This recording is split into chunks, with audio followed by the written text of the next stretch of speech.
പാലക്കാട് കോൺഗ്രസ് കൗൺസിലർക്കെതിരെ പീഡന പരാതി.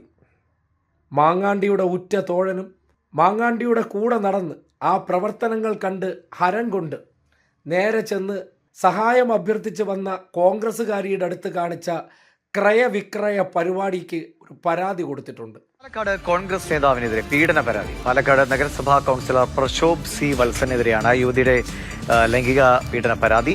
ജോലി വാഗ്ദാനം ചെയ്ത് പരിചയപ്പെട്ട ശേഷം താമസ സ്ഥലത്തെത്തി പ്രശോഭ് ബലമായി പീഡിപ്പിച്ചു എന്നാണ് യുവതിയുടെ പരാതി. കേട്ടല്ലോ, ജോലി വാഗ്ദാനം ചെയ്തായിരുന്നു അദ്ദേഹം മാങ്ങാണ്ടി മോഡൽ പരീക്ഷണത്തിനിറങ്ങിയത്. ഇന്നിപ്പോൾ മാങ്ങാണ്ടി മോഡൽ പ്രവർത്തനം കോൺഗ്രസ്സുകാരിൽ ചിലർക്ക് ഒരു അഭിമാനകരമാണല്ലോ. ആ പ്രവർത്തനം ചെയ്താൽ മാത്രമേ വലിയ ഫാൻ ഫോളോവേഴ്സിനെ കിട്ടൂ എന്ന് കൗൺസിലറായിട്ടുള്ള പ്രശോഭ് കരുതി. അതിനാണ് ജോലി വാഗ്ദാനം ചെയ്ത് യുവതിയെ വീട്ടിൽ കയറി പീഡിപ്പിച്ചത്.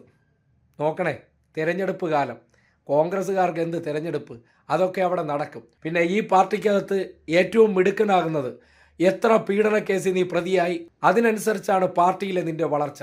ഒറ്റ സോളാർ കേസ് കൊണ്ട് KC വേണുഗോപാൽ രാഹുൽ ഗാന്ധിയുടെ വീട്ടിലെ കുശിനിക്കാരനായത് എങ്ങനെയാണ്, അതുപോലെയാണ് മാങ്ങാണ്ടി 1-2 സംഭവത്തോടു കൂടി KPCC വക്താവായി, MLA ആയി, സ്വാഭാവികമായിട്ട് കൗൺസിലറായി. ഇനി അടുത്ത പടിയിലേക്ക് പോകണമെങ്കിൽ എന്ത് ചെയ്യണം? മാങ്ങാണ്ടി ഞരമ്പത്തരം തീവ്രമാക്കണം. അങ്ങനെ ചെയ്ത പ്രവർത്തനമാണ്. കേരളത്തിലെ കോൺഗ്രസ്സുകാരെ കാരണം സ്ത്രീകൾക്കോ കോൺഗ്രസ്സുകാരികൾക്കോ പുറത്തിറങ്ങി നടക്കാൻ പറ്റാത്തൊരവസ്ഥയാണ്. കാര്യം, കമ്പിൽ സാരി ചുറ്റിയാൽ അതിൻ്റെ പുറത്ത് ചാടിക്കയറുന്ന മാങ്ങാണ്ടിമാരായിട്ട് കോൺഗ്രസ്സുകാർ മാറിയിരിക്കുന്നു എന്നതിൻ്റെ തെളിവാണ് ഈ പുറത്തു വന്നിരിക്കുന്ന പരാതി. എന്തായാലും ജോലി അന്വേഷിച്ച് കോൺഗ്രസ്സുകാരടുത്ത് ചെല്ലുന്ന കോൺഗ്രസ് അനുഭാവികളായിട്ടുള്ള സ്ത്രീകളുടെ അവസ്ഥയൊന്ന് നോക്കണേ.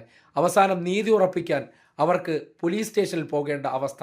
കൗൺസിലർ പ്രശോഭ് മുൻ MLA രാഹുൽ മാങ്കൂട്ടത്തിൻ്റെ വലം കൈയാണെന്ന് കോൺഗ്രസ്സുകാർ പറയുന്നു. അപ്പോൾ സ്വാഭാവികമായിട്ടും ഇതല്ലാതെ മറ്റൊന്നും സംഭവിക്കില്ലല്ലോ.